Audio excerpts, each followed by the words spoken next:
291 ljudi je bilo napoteni na služenje vojaškega roka, od tega kar 274 deklet.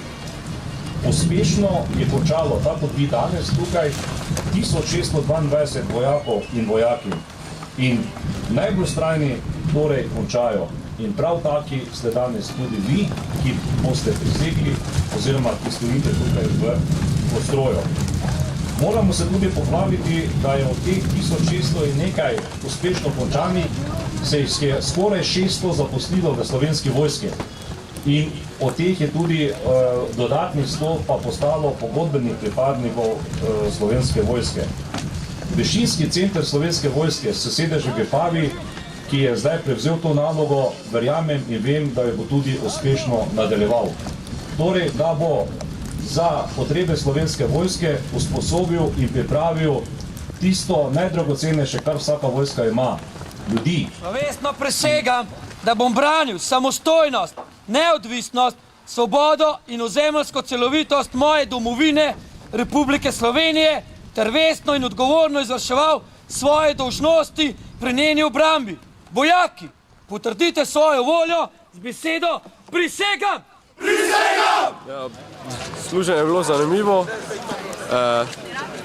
Najbolj naporni so bili seveda terene in pa tudi obisk Galetovca in Babjega Zoba. Bil je tudi zelo naporen ta Zagen teren, ki smo ga imeli, in Zagenov pohod, kjer smo iskali točke, na koncu še pa taktika. Najbolj spomino je tudi ostalo bredenje čez reko, to je nekaj najlepšega, kar smo delali. Po koncu prostovoljnega služenja imam namen, da bi se zaposlil v Slovenski vojski, bomo videli, v katero enoto.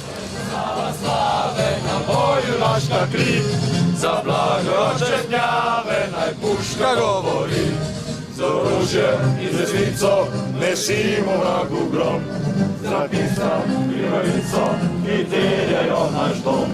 Naprej zastava slave na boju naša kri, za blago četnjave naj puška govori. Naprej, naprej. Usposabljanje 51. generacije na prostovoljnem služenju, ki se je usposabljala na Bohinjski Beli. Fantje so bili z nami 3 mesece in pol. V tem času so, bi rekel, iz civilista postali vojaki.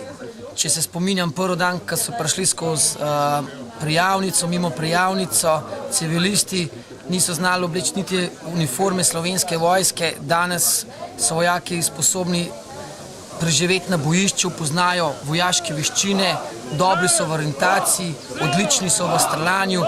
Tako da mislim, da je Slovenska vojska in slovenska država zopet dobila 25 fantov in deklet, ki so pripravljeni, dobro pripravljeni za svoje naloge v primeru obrambe, v primeru drugih naravnih nesreč.